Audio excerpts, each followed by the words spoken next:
friends, welcome to the today's session. In my today's class, we should discuss the important working notes under the head income from salary. In my previous class, we have discussed the theoretical aspects of the salary and what are the various sections under section 17.1, 17.2, 17.3. Those things we have discussed in my previous class. In my today's class, we shall see how the important working notes are prepared under the head income from salary. Now let us see one by one. That is, first we shall see that is the entertainment allowance. Entertainment allowance is granted to the only to the government employees, not to the persons who are working in the private sector. This purely allowed to the government employees. This will be given as reduction under section 16 subsection 2.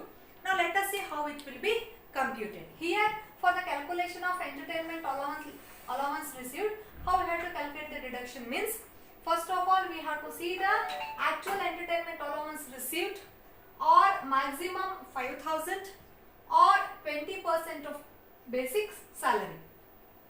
First what we have to see, that is what is the actual EA received or maximum 5,000 or 20% of the basic salary. In these three, whichever is less we have to consider. Actual EA received minus in these three, whichever is less than whatever may the amount will get, that will be given as a deduction under section 16 subsection 2.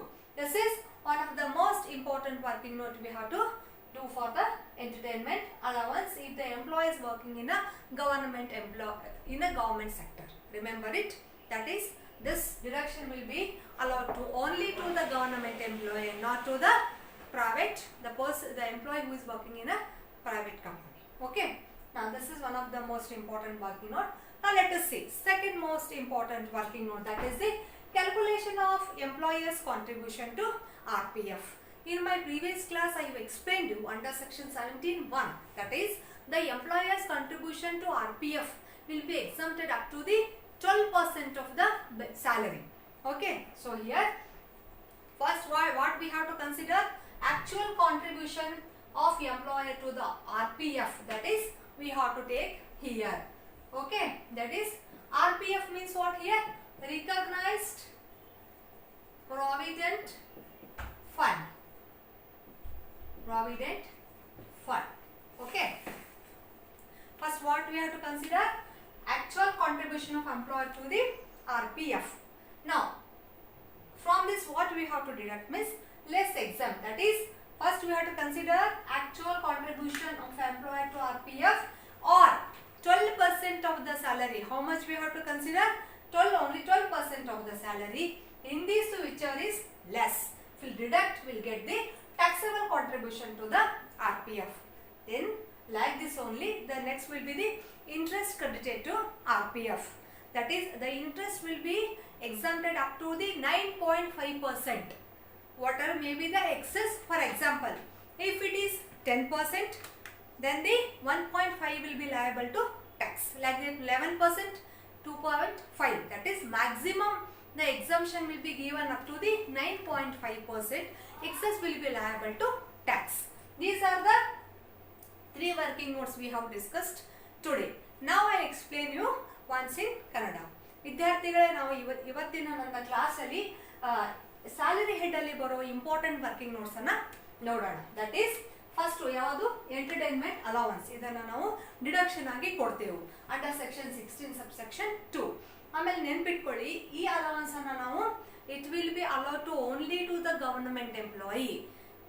ಯಾರು government ಇದರಲ್ಲಿ ಕೆಲಸ ಮಾಡ್ತಾರಲ್ಲ, government employee ಇರ್ತಲ್ಲ, ಅವ್ರಿಗೆ ಮಾತ್ರ ನಾವು ಏನು ಮಾಡ್ತೇವೆ, ಈ ಡಿಡಕ್ಷನ್ ನ ಕೊಡ್ತೇವೆ. ಪ್ರೈವೇಟ್ ಇದರಲ್ಲಿ ಮಾಡೋರಿಗೆ ಇದು ಅಲೋ ಆಗೋದಿಲ್ಲ. ಓಕೆ, ಇದನ್ನ ನಾವು ಹೇಗೆ ಕ್ಯಾಲ್ಕುಲೇಟ್ ಮಾಡ್ತೇವೆ ಅಂತಂದ್ರೆ, ಫಸ್ಟ್ ಏನ್ ಮಾಡಬೇಕು ಅಂತಂದ್ರೆ ಆಕ್ಚುಲ್ ಇಎ ರಿಸೀವ್ಡ್ ಅಂದ್ರೆ ಆಕ್ಚುಯಲ್ ಎಂಟರ್ಟೈನ್ಮೆಂಟ್ ಅಲೌನ್ಸ್ ರಿಸೀವ್ಡ್ ಎಷ್ಟಿದೆ ಅನ್ನೋದನ್ನ ನಾವಿಲ್ಲಿ ತಗೋತೇವೆ. ಆರ್ ಮ್ಯಾಕ್ಸಿಮಮ್ ಎಷ್ಟಿದೆ? 5,000. Maximum 5,000 or 20% of basic salary. ಎಂಪ್ಲಾಯಿದು 20% ಆಫ್ ಬೇಸಿಕ್ ಸ್ಯಾಲರಿ ನಾವಿಲ್ಲಿ ತಗೋಬೇಕು. ಈ ಮೂರಲ್ಲಿ ಏನಿದೆ, whichever is less, ಯಾವುದು ಕಡಿಮೆ ಇದೆ ಅದೇನಿದೆ ಅಂತಂದ್ರೆ that will be given as a deduction under section 16 subsection 2. ಇದು ಒಂದು ಇಂಪಾರ್ಟೆಂಟ್ ವರ್ಕಿಂಗ್ ನೋಟ್. ಅದ್ರ ಜೊತೆಲಿ ಏನ್ ಬರ್ತದೆ ಅಂತಂದ್ರೆ calculation of employer taxable employers contribution to RPF. RPF ಅಂದ್ರೆ ಏನ್ರಿ, ರಿಕಗ್ನೈಸ್ಡ್ ಪ್ರಾವಿಡೆಂಟ್ ಫಂಡ್. ಇದು ಎಷ್ಟು ಮಟ್ಟಿಗೆ ಎಕ್ಸಂಪ್ಷನ್ ಇದೆ ಅಂತಂದ್ರೆ ಇದು 12% ಏನಿದೆ ಎಕ್ಸಂಪ್ಷನ್ ಇದೆ. Excess will be liable to tax. ಹಾಗೆ ಇಲ್ಲಿ ಹೆಂಗ್ ತಗೋಬೇಕು ಅಂತಂದ್ರೆ actual contribution of employer to RPF ಮೊದಲು ಇದನ್ನ ತಗೋಬೇಕು. Less exempt actual contribution to RPF or 12% of salary. ಇವೆರಡರಲ್ಲಿ ವಿಚ್ ಎವರ್ ಈಸ್ ಲೆಸ್, ಯಾವುದು ಕಡಿಮೆ ಇದೆ ಅದನ್ನ ನಾವು ಇದರಲ್ಲಿ ಲೆಸ್ ಮಾಡಿದ್ರೆ ನಮ್ಗೆ ಏನ್ ಬಂತು ಅಂದ್ರೆ ಟ್ಯಾಕ್ಸೇಬಲ್ ಕಾಂಟ್ರಿಬ್ಯೂಷನ್ ಟು RPF ಬಂತು. ಇದೇ ತರ ನೆಕ್ಸ್ಟ್ ಯಾವ್ದಿದೆ ರೀ, interest credited to RPF. Interest credit to RPF ಎಷ್ಟು ಎಕ್ಸಂಪ್ಟೆಡ್ ಇದೆ, 9.5 ಎಕ್ಸಂಪ್ಟೆಡ್ ಇದೆ.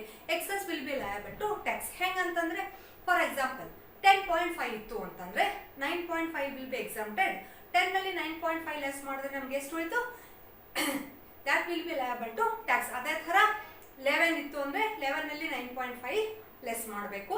Next that excess will be liable to tax. ಈ ತರ ಏನಿದೆ ಅಂತಂದ್ರೆ ಈ ಮೂರು ವರ್ಕಿಂಗ್ ನೋಟ್ಗಳನ್ನ ನಾವು ಇಲ್ಲಿ ನೋಡ್ದೆವು. ನಂದು ನೆಕ್ಸ್ಟ್ ಏನ್ ನೋಡೋಣ ಅಂತಂದ್ರೆ ಈಗ ಇನ್ನು ಎರಡು ಇಂಪಾರ್ಟೆಂಟ್ ವರ್ಕಿಂಗ್ ನೋಟ್ಸ್ ಇವೆ ಇದರಲ್ಲಿ. ಸ್ಯಾಲರಿ